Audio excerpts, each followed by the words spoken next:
제19편 부도지 14회 인류의 시원지 마고대성 마고성.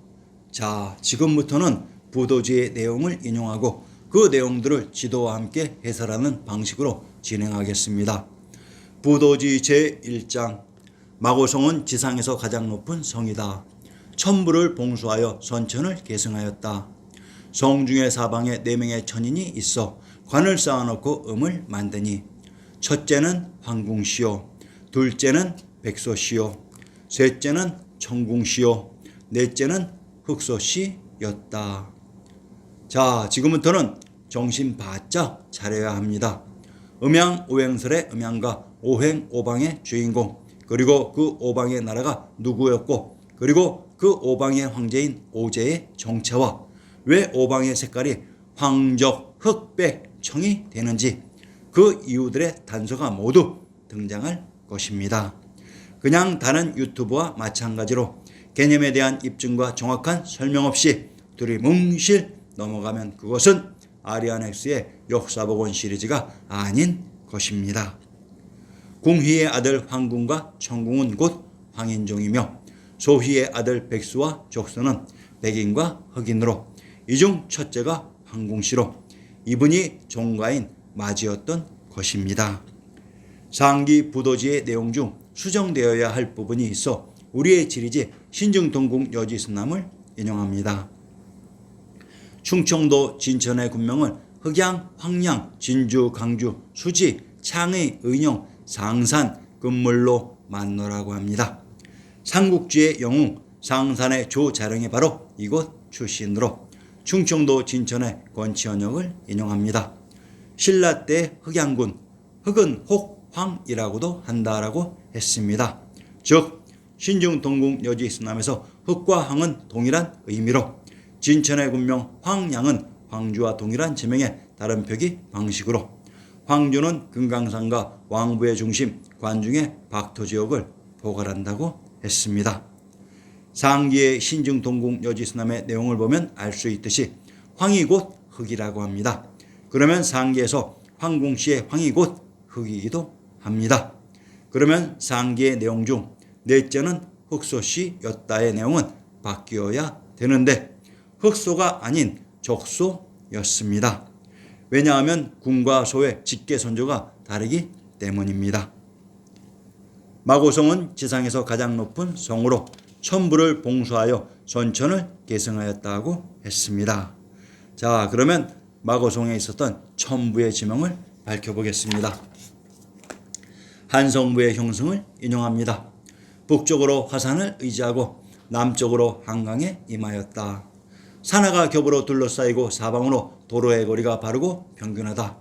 북악이 뒤에 솟았으니 궁전이 빛을 더하고 남봉이 앞에 높았는데 성곽이 사면으로 둘렀다. 범이 걸터앉고 용이 설었으니 금성 천부로다라고 했습니다. 한성부의 진산 화선에 금성 천부가 있었다고 합니다. 한양을 장안이라고 했습니다. 그런데 부도지에 등장한 천부가 한성 관중에 있었다고 합니다. 자, 지도를 보시면 화산, 금강산, 한라산으로 둘러싸인 이곳 한양장안의 관중이 만중산의 천혜의 요새로 이곳이 바로 인류의 시원지 마고대성입니다. 이곳이 부도이며 또한 왕부의 박토였습니다. 이곳이 난생신화의 무대 알탄인 알땅의 오로도스로 만중산의 중심 관중이기도 합니다. 관중의 한양인 장안을 지칭하는 고유 언어가 천문만어입니다. 만중산의 적경지역인 이 관중에 수많은 관문이 있었고 이곳 관중에 만호가 있었다고 합니다. 관중 안에 보면 넓은 평지의 지역들이 부분 나뉘어져 있으며 그곳의 제후국들이 조그맣게 형성되어 있었습니다. 참고로 낙양은 10만호라고 했습니다. 관중의 한양 장안보다 10배가 더 큰 규모였습니다. 이곳 관중 중심에 금성 천부가 있었다고 합니다. 상기에서 궁과 소로 나눈 이유는 직계의 선조가 다르기 때문입니다. 천천히 밝혀봅시다. 상기에서 첫째인 황궁시가 인류의 종가인 맞이입니다. 전 세계에서 종가의 시스템이 있는 나라는 한민족이 유일합니다. 즉 전 세계 종가가 바로 코리안들이었습니다. 자, 그러면 첫째인 황궁씨가 누구였는지 눈치채셨는지요? 이분들이 바로 우리의 직계 손조들이십니다. 코리안이 동이라고 하는 망발은 역사를 조작한 니은들이나 하는 말이니 삼가해 주시기 바랍니다. 실달성과 호달성. 마고성은 인류 및 문명의 시원지이면서 80여 년 전까지 대한민국의 역사가 살아있었던 우리의 예터이기도 합니다. 부도지 제2장. 선천의 시대 마고대성은 실달성의 위에 호달성과 나란히 있었다. 처음에는 햇볕만이 따뜻하게 내려쬐을 뿐 눈에 보이는 물체라고는 없었다. 오직 판례의 음만이 하늘에서 들려오니 실달성과 호달성이 모두 이 음에서 나왔으며 마고대성과 마고도 또한 이 음에서 나왔다. 이것이 짐세이다. 부도지에 나오는 마고대성과 실달성, 호달성의 존재를 신증동궁 여지스남을 통해 밝혀봅시다. 만약 제가 보여드리고 있는 중앙아시아의 그곳이 우리의 역사 무대가 아니었다면 우리의 지리지 신증동궁 여지스남이 그곳이 우리의 역사 무대였는가에 대한 입증을 거부했을 것입니다. 그러나 그곳이 우리의 역사 무대가 맞다면 그것을 서술한 우리의 지리지 신증동궁 여지스남이 이를 철저히 입증할 것입니다. 마고대성이란 신증동궁 여지스남을 활용 시 가장 앞에 있는 한자의 지명을 항상 중시해야 되는 것으로 마고대성은 마의 그 지명의 비밀이 들어있습니다. 우선 마고의 지명부터 밝혀보겠습니다. 서울의 지명 중 마포가 있습니다. 이 마땅에 있었던 포구가 마포이고 현 광장시장을 마전이라고 합니다. 마땅에 있었던 밭이 또한 마전입니다. 이 역사 속 마지역이 경도인 서울의 일부라는 것을 알 수 있습니다. 경기도 남양의 방면을 인용합니다. 마도 서쪽으로 처음은 십리, 끝이 이십리이다라고 했습니다. 마도, 마고는 동일한 또는 유사한 위치의 지역을 다르게 표시하는 방식으로 경기도 남양의 십리 또는 이십리 거리에 마도가 위치했다고 합니다. 그러면 남양의 지명을 살펴보겠습니다. 경기도 남양의 군명을 강령, 당성, 익주라고 합니다. 경기도 남양의 군명 당성이란 탕구로인 조물주 천주인 하나님의 대리인인 천왕님, 부처님이 계셨던 곳의 지명이기도 합니다. 남원과 남양은 동일한 지명으로 천왕님인 부처님이 계셨던 곳은 천왕봉이 있었던 금강산 자락이라고 했습니다. 이곳에서 10리 또는 20리 가까운 거리에 인류의 시원지 마고대성이 있었습니다. 자, 그러면 천왕님이 계셨다고 하는 남양, 남원, 경주인, 동경의 위치를 알아야 왜 신증동궁 여지스남에서 남양의 10리, 20리에 마도인 마고대성이 있었다고 했는지 그 이유를 알 수 있습니다.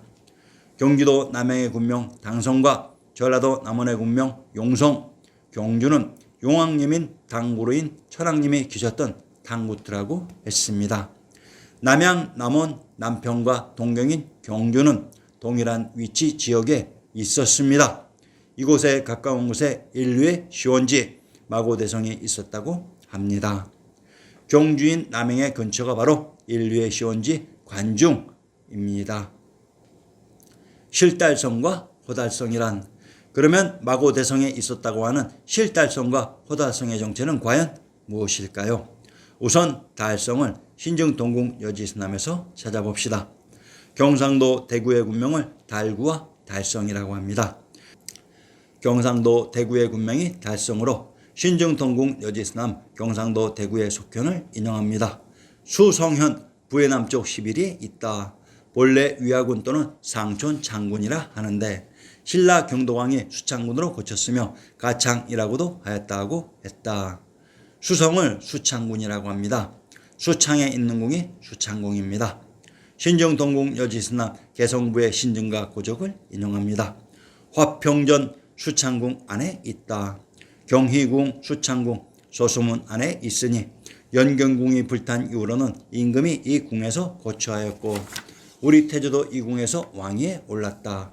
지금은 허물어져서 개성부 창구로 쓰고 있다고 했습니다. 수창궁 소소문 안에 있다. 우리 태조가 이 궁의 영화전에서 선의를 받았고 정종과 태종도 이곳에 임화했는데 지금은 폐하여 창고로 되어 있다고 했습니다. 수창궁은 조선태조 이성계가 고려로부터 황인을 선의받은 곳으로 이곳이 신시개천의 무대 개천의 장소인 개성으로 경도인 서울이라고 합니다. 경도인 서울이 이곳 대구의 속현으로 대구는 몽골 역사에 나오는 대도로 왕부의 중심 인류의 시원지 관중 지역입니다. 역사 속 관중과 경도인 서울이 이렇듯 가까이 있었습니다. 화산, 금강산, 한란산이 적경한 지역의 특징은 산으로 이루어진 지역이 성처럼 되어 있는 실달성이 되며 그 실달성 안에 넓은 평지들이 빈 공간인 허달성이 됩니다. 그것이 바로 마고대성의 달성 안에서의 실과 허의 구별이었습니다. 인류가 살고 있었던 곳은 물론 허 지역이었을 것입니다. 함경도 갑산의 군명을 허천, 이산, 갑주라고 합니다. 함경도 갑산의 군명이 허천이라고 합니다. 호주에 있었던 하천이 허천으로 이곳 함경도 갑산이 관중지역인 것을 알 수 있습니다. 함경도 갑산의 누정을 인용합니다. 이요정 객관 북쪽에 있다고 했습니다. 전라도 용담의 누정에 이요정 현해북쪽 64보 지점에 있다고 했다. 황해도 신계의 누정에 이요정 객관 동쪽에 있다고 했습니다. 용담이란 천황님이 계셨던 곳의 연못이라고 했습니다. 갑산이란 으뜸 첫 번째가 되는 산이라는 의미이기도 합니다. 이 갑산이 바로 신시개천이 일어난 금강산 백두산입니다. 정원루가 갑산에 있다고 했습니다. 평안도 귀성의 건치현역을 인용하면 본래 고려의 만영군이었는데 성종 13년에 평정사 서여에게 명하여 여진을 공격하여 쫓고 성을 쌓아서 귀주라고 불렀고 고종 18년에 높여서 정원 대도부로 하고 종주목으로 고쳤다가 뒤에 주치를 마산의 남쪽으로 옮겼다고 했습니다. 신시개천 하우인 김수로왕의 무대 구지의 귀성을 정원이라고 합니다. 관중 지역의 박토가 됩니다. 관중 안에 넓은 평지 지역이 거북이 등딱지처럼 생겼다고 해서 그것을 귀주라고 했습니다. 왕부의 궁궐들이 있었던 곳으로 그곳에 허달성의 허주가 있었습니다. 어제 공주의 갑사에 다녀왔습니다. 갑은 갑 지역의 산이라는 의미입니다.